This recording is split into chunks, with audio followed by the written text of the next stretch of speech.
Oh, hey. Hey. How you doing?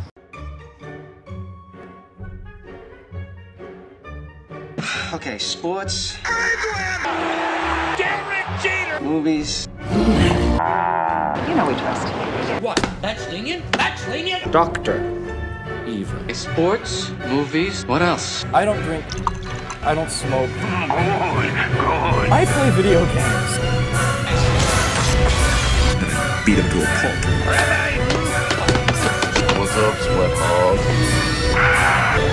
Atlantic Monthly, June 12th, 2011. Some of it's a lot of fun. Good. I think we're all situated. Thank you, David. Thank you for the invitation. Thank you for the introduction.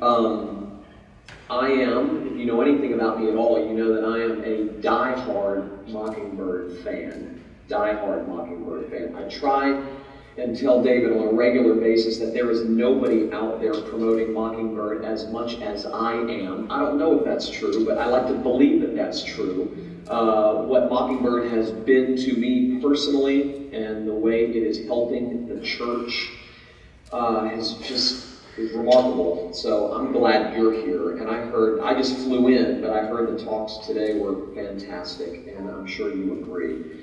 I need to silence my cell phone first because, hey, Mockingbird just tweeted about me. That's awesome. Who's in charge of the Mockingbird Twitter feed?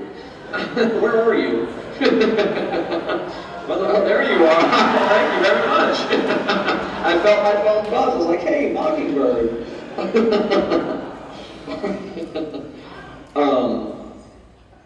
I have the privilege of talking about One Way Love, which is a book that David and I wrote together that came out a year ago, right about now. And as I was thinking about the book, the subtitle of the book is Inexhaustible Grace for an Exhausted World. And at that time in my life, I was exhausted. And every single person I was talking to was exhausted. Old people, young people, rich people, poor people, married people, single people, married people with kids, married people without kids.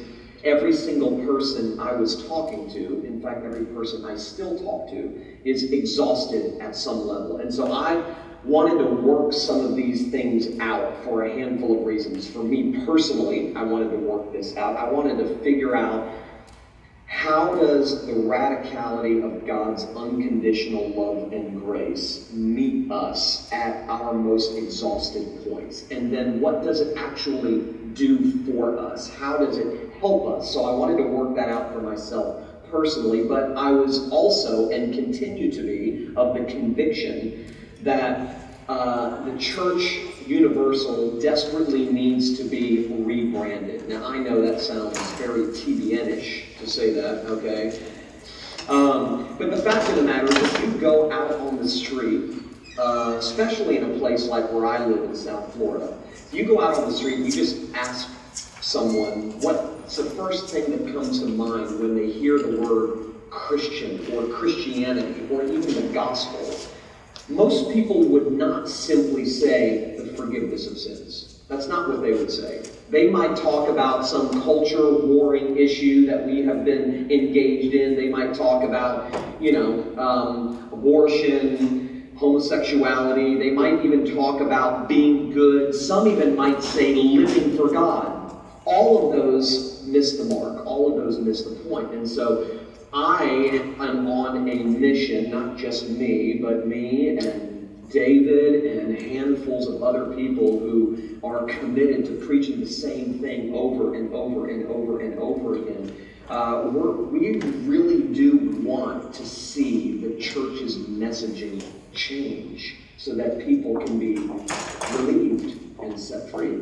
And so the One Way Love really, in a sense, was kind of a manifesto for me. I wanted it to be a manifesto. I wanted people not only personally to read it and find relief and find freedom and understand that the focus of the Christian faith is not the life of the Christian, that Christianity is not first living for God. Christianity is first defined by the glorious fact that God in Christ has lived for us. And so I wrote it not only because I needed to hear that, but because I believe the church at large needs to hear that. And so I want to talk a little bit about that tonight. And I want to start by affirming something I said just a couple minutes ago, that everybody I talk to is exhausted. Everybody that I engage with, everybody I talk to, people inside the church, people outside the church, everybody I talk to is exhausted. People are exhausted emotionally. People are exhausted physically. People are exhausted relationally. I mean, we are broken people living in a broken world with other broken people, and that means even the best relationships are marked by tension and frustration and things like unmet expectations. And so people are exhausted relationally. People are exhausted spiritually. I'm not sure that there is any institution in all the world that spiritually exhausts people more so than the church. It's my conviction, as a matter of fact, that the church should be the one institution in all of society where weary and heavy-laden people can come and find rest. And what they find all too often instead is a to-do list. They get a checklist version of the Christian faith, and they find themselves living on this performance treadmill, performing for God, performing for others, performing for themselves. And as a result, they're spiritually exhausted. The fact of the matter is, you and I both know that life requires so many things from us. A successful career, a stable marriage, a well-behaved and emotionally adjusted children, a good reputation, a certain quality of life. I mean, every single one of us do our best to do better, to do more, and to do now. I mean, the pressure to take care of ourselves and make it happen by working harder and by working smarter just flat wears us out. Every single one of us live with long lists of things to accomplish and people to please and situations to manage. Anyone living inside the stress and the strain and the uncertainty of daily life knows from experience that the weight of life is heavy, and all of us are in need of relief at some level. I can't remember a time in my life when I wasn't exhausted. I really can't. I mean, when you're young, you're exhausted because you're just trying to figure out what life is about. You're trying to figure out where you fit. And then as you enter into your teenage years, you're trying to gain approval, trying to gain acceptance, trying to forge an identity. You're exhausted. When you go into college, you're trying to figure out what you're going to do with your life. You're trying to figure out who you're going to marry, if you're going to get married. You're trying to really, really figure out who you are and the direction your life will go, and that's exhausting. And then you get out of college, and perhaps you find a spouse, you get married, and for the first 3 days it's fun, and then it becomes incredibly exhausting, okay? And then once that's, once you start having children, all of you who have children know that that becomes probably the most exhausting season of your life.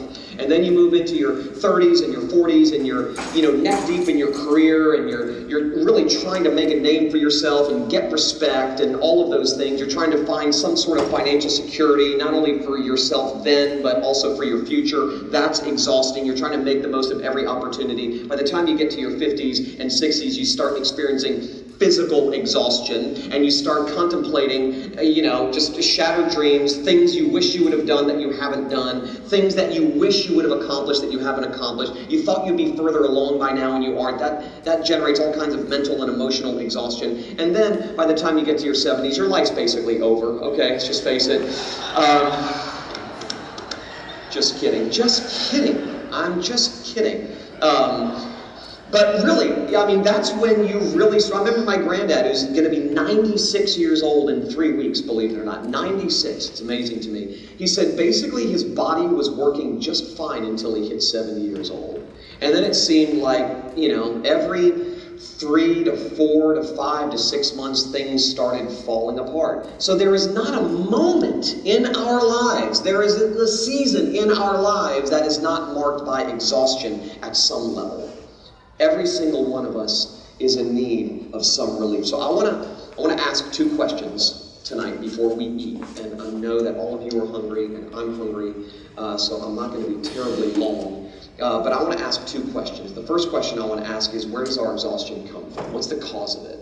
And then the second question I want to ask is, what's the cure for our exhaustion? Where does it come from? I think most people would probably assume that the cause of our exhaustion is outside of us. It's other people. It's It's circumstances. It's something outside of us is causing our exhaustion, and the cure for our exhaustion is inside of us. If I can just fix this, if I can remove this person, if I can just get this job, if I can just manipulate these particular circumstances in my favor, then my exhaustion will go away. But the fact of the matter is, the cause of our exhaustion, believe it or not, is inside of us. The only cure for our exhaustion is outside of us, and that's what I want to talk about for a couple minutes. So when I say the cause of our exhaustion is inside of us, what am I talking about?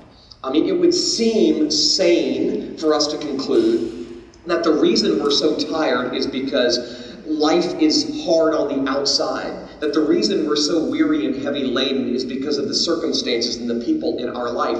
But I think Robert Capon, who's a now deceased hero of mine, really hit the nail on the head when it comes to where our exhaustion comes from when he said this. The greatest temptation. Now, if I were to ask you, what is the greatest temptation? How would you fill in the blank? This is how Capon filled in the blank. The greatest temptation is to think that it is by further, better, and more aggressive living that we can find life. The greatest temptation is to conclude, is to think that it is by further, better, and more aggressive living that we can find life. In other words, what he's saying is this: the reason we're so tired isn't simply because our children are difficult, or that life is busy, or that the demands at work keep piling up. The reason we're so tired is that we're trying to save ourselves. Now, I would assume that most people in this room, and most people in Protestant churches, would say that the doctrine of justification by works is errant theologically. Most people would say we don't believe in justification by works, which is this silly, non-biblical idea that if my good works outweigh my bad works at the time that I die, God will accept me into heaven. That God will love me if I'm good. We would say that's just categorically false. We know what the Bible says about that. For it is by grace you've been saved through faith, and this not of yourselves, it's the gift of God. So we would say we don't believe in justification by works theologically, but every single person in this room, including me, believes in justification by works functionally. Every single one of us does. So when I talk about Christian people, for instance, when I talk about the reason we're so tired is because we're trying to save ourselves, I'm not talking about people outside the church who think that if they're good, God will love them. I'm talking about people inside the church who are trying to generate for themselves, by what they do and by who they can become, worth and meaning and value and significance. People inside the church who are trying to forge their own identity by what they can accomplish, the people that they know, what other people think about them, and those sorts of things. So what he's saying, what Capon's saying is, we're not tired because of the difficult things going on in our lives outside of us. The reason we're so tired is because we're trying to save ourselves. I don't know about you, but I grew up going to church, and when I heard the word gospel, I thought gospel was for people outside the church. It was synonymous with evangelism only. So non-Christian people need the gospel, but then once God saves us, he moves us beyond the gospel into something different, into something deeper. The gospel really was, at least in my understanding growing up, the ABCs of the Christian faith. But after reading the Bible and living life, what I discovered is that the gospel is not just the ABCs of the Christian faith. The gospel is the A to Z of the Christian faith. That once God saves us, he doesn't then move us beyond the gospel into something different. He moves us more deeply into the gospel. So that we never, ever, even as Christian people, outgrow our need to hear, it is finished. If you've been a Christian for 30 years, you need to hear the gospel just as much right now as the day God saved you.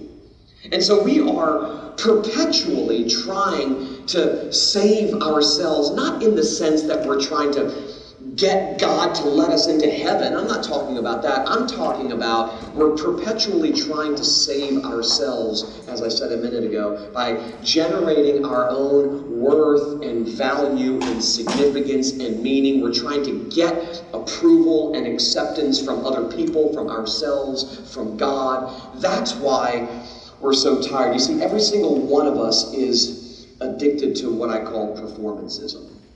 Performancism is that mindset that really equates our identity and our value directly with our performance. So how I look, how intelligent I am, how my kids turn out, what people think of me is synonymous with my worth.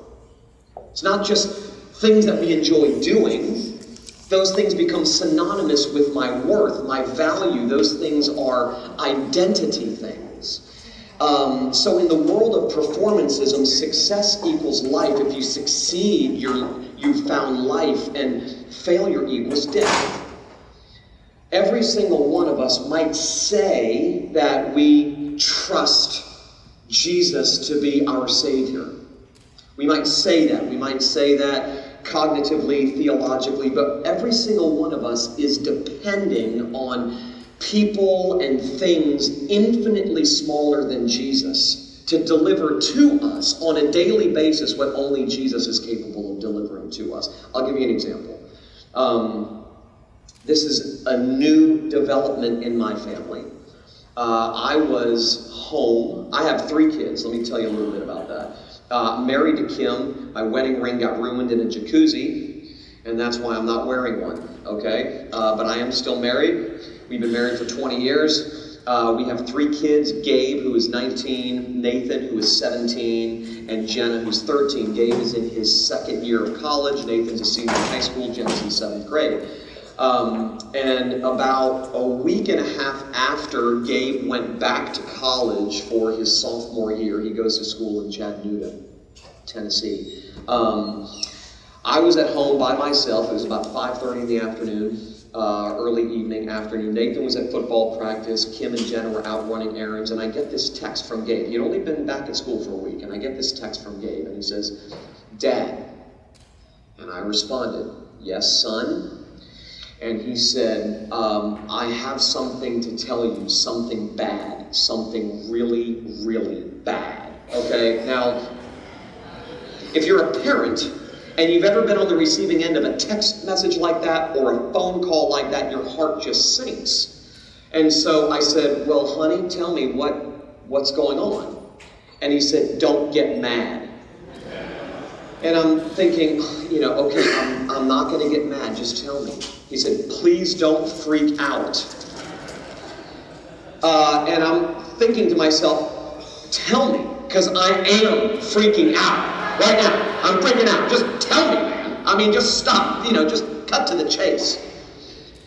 So he says to me, and it was an absolute bomb drop in my life, and in the life of our family. He says to me, I was concerned that Jamie, his girlfriend of a year and a half, who we love Jamie. She's like a second daughter. I was afraid that Jamie was pregnant, and she just found out that she is. Gabe's 19. Jamie's just turned 19. And he didn't see this, but I burst into tears. I was at home by myself watching Batman Begins. And I burst into tears. This isn't the script that you write for your 19-year-old son. This is not what you planned. As parents, you don't pray for this kind of stuff. In fact, you pray for the opposite. I was a bad kid. And when I say bad, I'm not talking about Christian bad, okay? There's Christian bad. Christian bad is you smoke cigarettes behind the building on youth group trips and you mess around with your girlfriend in the back of the bus. That's Christian bad, okay? I was non-Christian bad, all right? Like legit bad.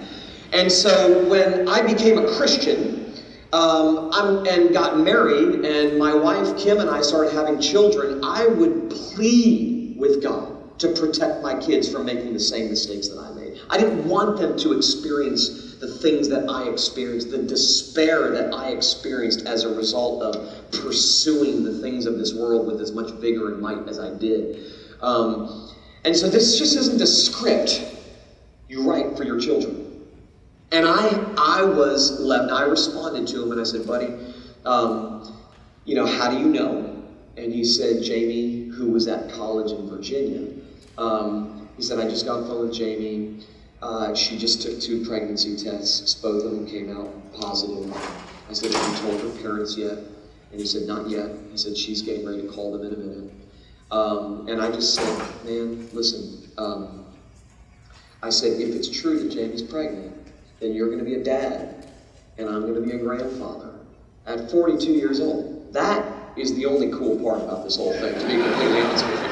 I mean, really, we are redefining grandparenthood in our home, all right? But I said, you're going to be a dad, and I'm going to be a grandfather, and that child is going to be as big of a blessing to you as you have been to us. But inside, I was crumbling.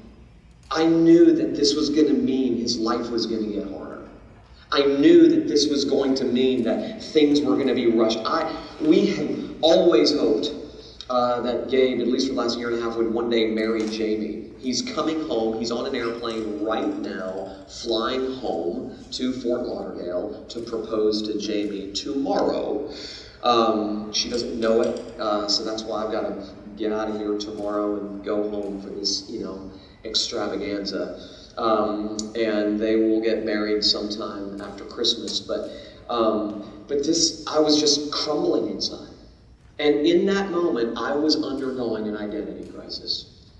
In that moment, I mean, I get the gospel. I know that I am not what I do, and I am not who I can become. I am what Christ has done for me. I know that in my head. But when something like this intrudes into your life, you undergo inevitably an identity crisis. What have I done? Who am I? Well, I don't even know. I mean, you parent these children, in Gabe's case, for 19 years. This isn't the script. This isn't the plan. What happens when your script is burned up, when your plan is destroyed, and you actually start to realize, I've made an idol out of my son and how he would turn out? So much of my value and so much of my worth and so much of my meaning has been anchored in my plans for my son and how he would turn out, and now these plans are dead. What have I done? You undergo in those moments an identity crisis. His text forced an identity crisis. And so we all feel this stress to secure a sense of significance, to be approved, to be validated, to be loved. And we conclude that if we're going to experience these things, we have to make it happen. Our plans have to work. Our kids have to turn out the way that we need them to turn out if we're going to feel like we matter. Work has to go a certain way. Our career has to be moving in a particular direction. People have to think a certain way of us if we're going to feel like we matter, if we're going to be validated, if we're going to feel justified. And when we feel like we're not cutting it, when we're not measuring up, when things aren't going our way, what do? We slip into what I call our self-salvation projects. We slip into those things. We work harder. We try to get better. We try to improve our behavior. We try to succeed. We try to lose weight, whatever the case may be. In your life, in my life, in all of our lives. You see, we're exhausted because we're trying to save ourselves by generating our own value and significance and meaning and security by what we do, by who we can become. We're weary because we're desperately trying to win the approval and affection of others. If we're going to matter, we have to get certain people to think a certain way of us. Facebook is and I've never been on Facebook, okay? I troll my wife's Facebook page from time to time to spy on some of you guys, but I don't actually have a Facebook page. But every time I've been on Facebook and I look at all of you wonderful people's Facebook statuses, I'm shocked. I'm like, everybody on Facebook is living their best life now. We're in Houston, aren't we? We are in Houston, aren't we? Forgot about that. Well, everybody, by the way, there's a pastor in Houston who will remain nameless, who just wrote a book called You Can and You Will. And I was in the airport today and I looked at it, and I'm with the guys that I'm traveling with. I said, I now know the title of my next book. You Can't and You Won't. Seriously, I'm not kidding. It's a perfect title. It's a perfect title. And the subtitle of that book is like 9 Ways to Be a Winner, or something like that. And I'm just going to say 10 Ways to Be a Loser. It's going to be the exact opposite. And I'm telling you, it's going to sell 10 million copies because it'll be so relieving to people. At least that's what I'm counting on. My kids are counting on that. But I'm on, every time I go on Facebook, everybody's happy. Everything's going so amazingly well. I'll give you a silly, stupid little illustration, okay? Let's just say you're married, you have 3 small children. And your wife says to you one Saturday morning, we haven't been spending a whole lot of family time together. You've been working a lot, you've been out at night. I think we need to spend more family time together. Okay, no husband hears that as gospel, by the way. No husband hears that as good news. They feel guilt, they feel shame, and then they capitulate to the request because of their guilt and shame. So, the husband usually responds and says, okay, I think you're right. Good idea. What do you have in mind? And the wife will speak up and say, why don't we take all 3 of the kids and go to the park for a picnic? And the husband puts on a smile and says, great idea, honey. On the inside, he's saying, that sounds horrendous, okay? But he goes along with it. They get the kids ready. They pile in the van. From the moment they get in the van, the kids are screaming. They're yelling. They're fighting.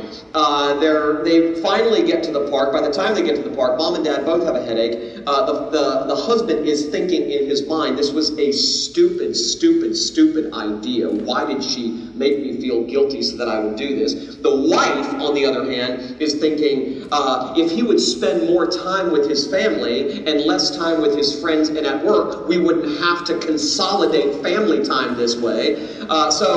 But then they get out of the van, and as soon as the kids jump out of the van, they're fighting, they're yelling, they're screaming. The parents are like, come here. They run the opposite direction. They get in fights with other kids at the park. And, it's just a complete, absolute disaster. Mom and dad, by this time, really can't stand each other at all. They might not be saying it, but they're close. They might not be saying it yet, but they can't stand each other. It was her idea. This was a debacle. My whole Saturday's ruined. The wife is thinking, he's just a deadbeat dad. He doesn't care about us at all. He cares about his friends, his work. This has never happened to me, by the way. That's why I don't speak about it with any passion at all. And so, kids are fighting. Mom and dad can't stand each other. It's a terrible family moment. But right before they leave the park, it's always mom's idea to get everybody together for a picture. No one wants to take a picture, but mom wants to capture the moment. And so she gathers all the kids, she forces all the kids, she forces her husband, they gather together, she forces everybody, bribes everybody, and says, smile, smile, smile. They get some guy at the park to snap a picture. For one split second, they fake happiness and smile. Someone takes a picture, they get in the van to go home, they fight all the way home. As soon as they get inside the house, everyone goes their separate directions. Mom sits at the kitchen counter, pops open the laptop, uploads the picture on the Facebook with the caption, wonderful family day at the park. Okay? Now this is, it's like what Chris Rock said, the comedian, when people first meet you, they're not meeting you, they're meeting your representative. Why is it that we are constantly putting our best foot forward, pretending to be something we're not? Wanting people to think something about us that just we know and the people closest to us know isn't true. Why do we wear masks? Because we're trying to save ourselves. Justification by works. If we can get people to think a certain way of us, if we can become a certain way, if we can do certain things and accomplish certain feats, we'll validate our existence. We feel the burden to make it, to get it done, to impress, to earn, to succeed, because our very identity is at stake. So, the cause of our exhaustion is not outside of us. The cause of our exhaustion is this drive to save ourselves. It's inside of us. What prompts our exhaustion is internal, not external. It's this drive to save ourselves. Well, if the cause of our exhaustion is to save ourselves, then what's the cure? Well, within the prison of these musts and these do more, try harders, Jesus makes a stunning declaration in Luke chapter 4. Luke chapter 4, if you remember, Jesus is grown now, and he goes to his hometown of Nazareth. And he walks into the synagogue, as was his custom, on the Sabbath day, and they hand him the scroll to read, and he finds that portion of Isaiah where Isaiah, hundreds of years earlier, prophesying about Jesus, says about Jesus, I've come to set the captives free. In describing Jesus, in describing the job description of the coming rescuer, he says, I've come to set the captives free. I've come to liberate the oppressed. I've come to open the eyes of the blind. And so Jesus finds this portion of Isaiah where Isaiah is prophesying about him, reads that portion, sits down, and then says, he was talking about me. I'm the guy. Well, it's a beautiful statement. I've come to set the captives free. Jesus gives us in Luke chapter 4 his mission statement. I've come to set the captives free. Well, free from what? I mean, the Sunday school answer to that question is, well, free from sin and death.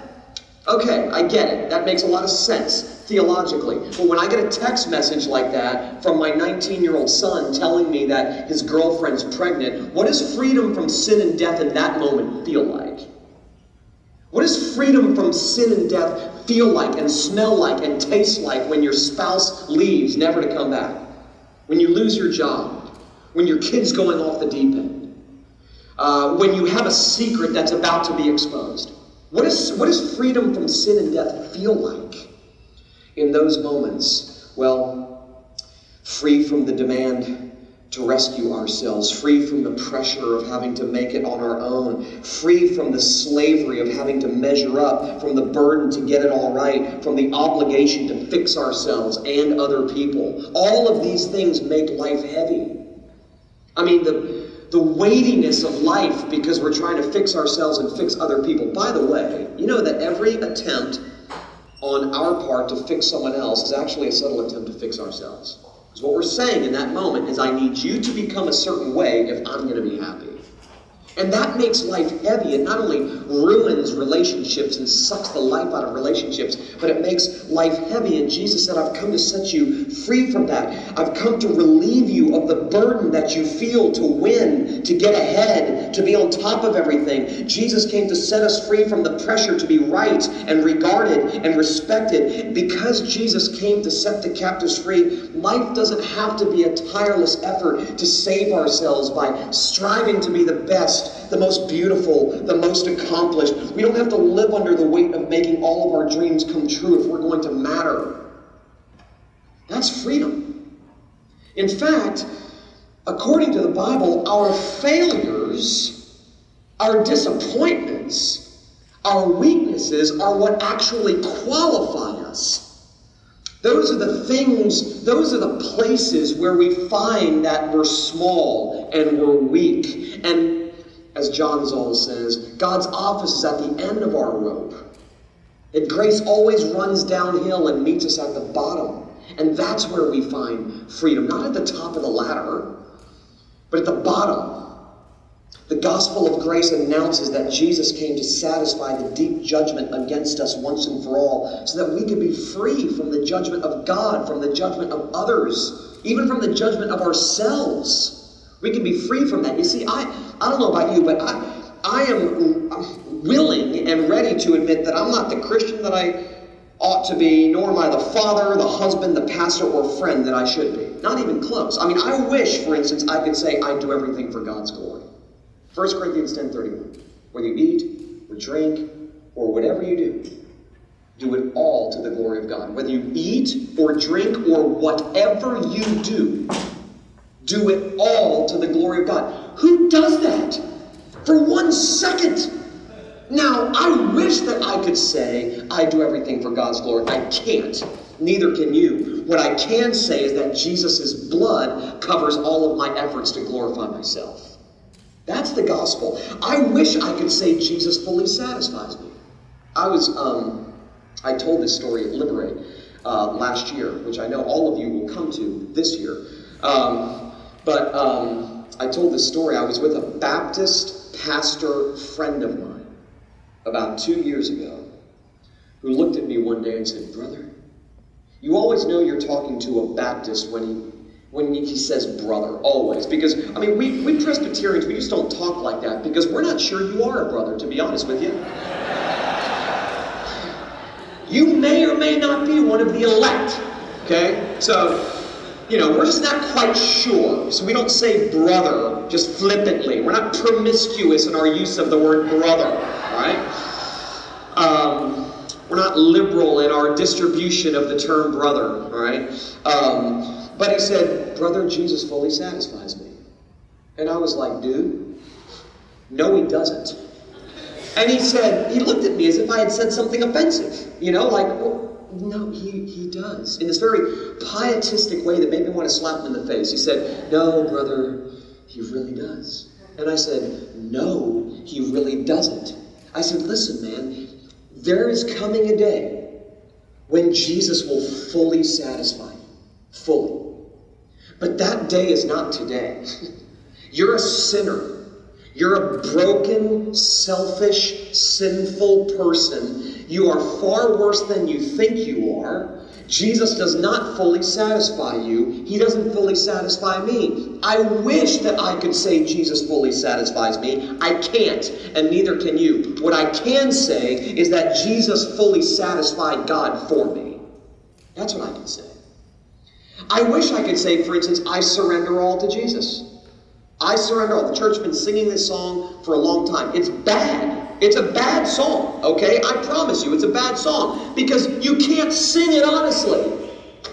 You can't. No one can. I surrender all to Jesus. All. So at our church, our worship pastor, Zach Hicks, changed the words to Christ surrendered all.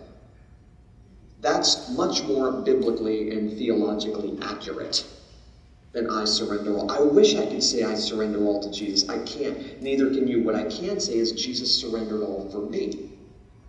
I wish I could say I've kept all my promises to God. I can't. Neither can you. What I can say is that God has kept all of his promises to me in Jesus. You see, that kind of freedom liberates us from being our own worst critic and judge. Because we have realistic expectations of who we are. We don't have a heightened view of what we can do and who we can accomplish, which is the real problem with the title of that book. It's making a promise that it can't keep. Jesus is the only one who can keep that promise. He is our hope. He's our light and our life and our salvation. The gospel doxologically declares that because of Christ's finished work for you, you already have all of the approval, all of the security, all of the love, all of the worth, and all of the rescue that you long for and that you look for in 1,000 things and people infinitely smaller than Jesus. So this means you don't have to change your spouse to matter. You don't have to fix your kids to secure your own worth. You don't have to be beautiful to justify your existence. You see, the gospel is good news to people like you and me who have been crushed by the unmet expectations of life. The shattered dreams. The script that was burned. And it promises, the gospel announces that because Jesus won for me, I'm free to lose. That because Jesus was strong for me, I'm free to be weak. That because Jesus was extraordinary, I'm free to be ordinary. That because Jesus succeeded for me, I'm free to fail.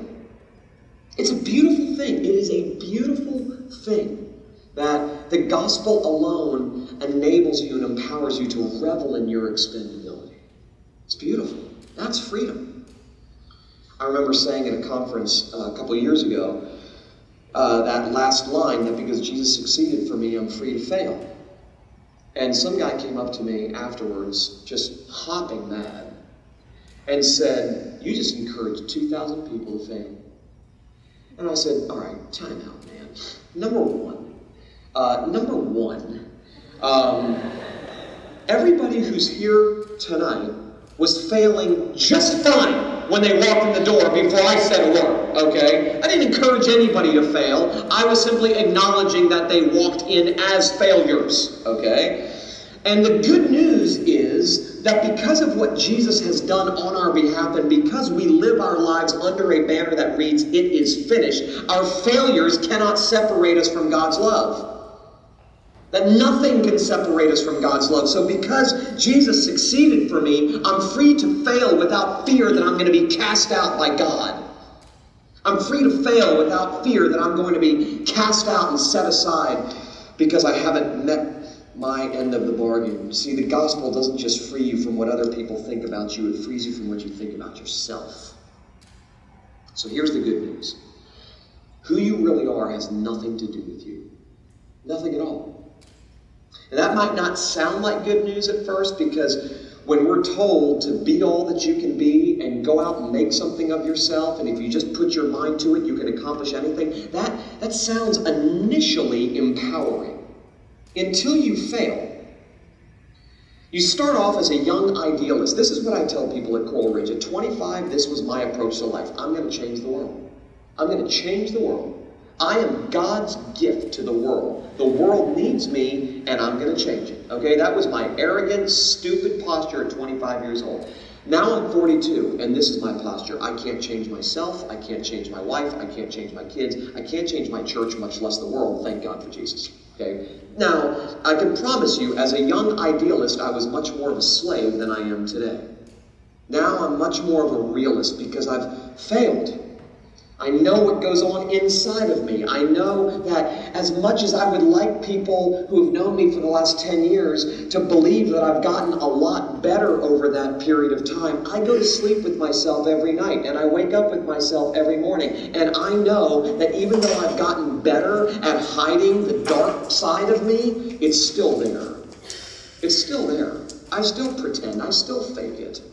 I tell the people at Coral Ridge this too. I said, listen, just so that you know what an idolater your pastor is and how desperately he needs the gospel, one of the reasons, one of the motivations down deep inside of me, one of my motivations for preparing sermons and preaching sermons is because I need you to think I'm a good preacher at some level if I'm going to feel like I matter. You know, I mean, all of us can identify something like that in our lives. Our reputation, children, marriage, whatever. Our money, our security, whatever the case may be. Well, the gospel comes in with this relieving announcement that who you really are has nothing to do with you. How much you can accomplish, who you can become, your behavior, good or bad, your strengths, your weaknesses, your past, your present, your future, your family background, your education, your looks. Who you are has nothing to do with you. Aristotle said, you are what you do. The gospel says you are what Jesus has done for you. There's a huge difference. One leads to slavery. One leads to freedom. Your identity is firmly anchored in Jesus' accomplishment, not yours. His strength, not yours. His victory, not yours. His performance, not yours. His obedience, not yours. Your identity is firmly anchored, established because of what Jesus has done for you, not what you do or fail to do. Not who you can become or who you know or what other people think about you. And that's so amazingly liberating. It's the only cure for our exhaustion. And Martin Luther said, we have to preach this message to ourselves every day because we forget it every day. Every day, we forget it. And our natural default mode is self-salvation projects. Our natural default mode is to go back to the way we think we need to live, which is to justify ourselves by the things we do, who we can become, our reputation, those sorts of things. Let me just close with this, and then we will go eat barbecue, okay?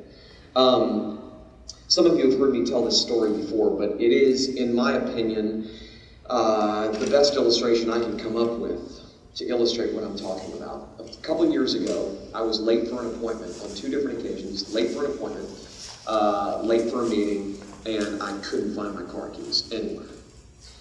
And so I started looking around the house, I couldn't find them, and so I began with the humans in my home. And I started with sort of the premier human in my home, which is my wife, Kim. And I said, sweetie, have you seen my car keys? No, I haven't seen them. I didn't believe her at first, because my wife is obsessive compulsive when it comes to cleanliness. You see, if I'm drinking a glass of water and I put it down on the kitchen counter and I walk 3 feet to the bathroom and I'm in there for 15 seconds and I walk out, it's gone. It's gone because it wasn't in the right spot. Okay, she has, in her own little world, she has spots for everything that I've never been able to find, ever, for anything, okay? So I started with her, sweetie, have you seen my car keys? No, I haven't. You sure? No, I haven't seen them. Then I went to Gabe, my oldest son. Have you seen my car keys? No, I haven't. You sure? No, you didn't? No. Then I went to Nathan. You seen my car keys? No. You sure? No. No, I haven't seen them. Oh, you haven't seen them? No, I haven't seen them. Then I went to Jenna. Sweetie, honey, have you seen Daddy's car keys? No, Daddy, I haven't. No. I believe you. You, I believe. Everyone else in this house is a liar. But you, sweetie, I believe you. I love you. If you see them, let me know. Okay? Once I was done with the humans, I started in on the animals. And I started with Thomas, who at the time was our 350-pound Shih Tzu. He's now dead, thank God, all right? And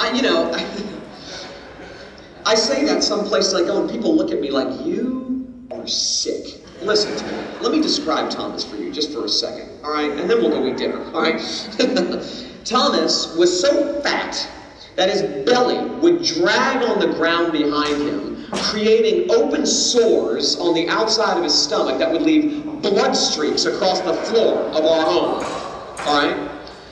So when he died, I pretended to be sad for Jenna. For 30 seconds, I pretended. I faked tears. I mean, the whole deal. I pretended to be sad. She's like, Daddy, Thomas is dead. I'm like, I know, honey. I'm so sad about it. I faked it. Totally. I lied with my tears. And then I went back to my bedroom, closed the door, and I was like, thank you, Jesus. Thank you. Thank you. He's gone. But at this time, he was alive.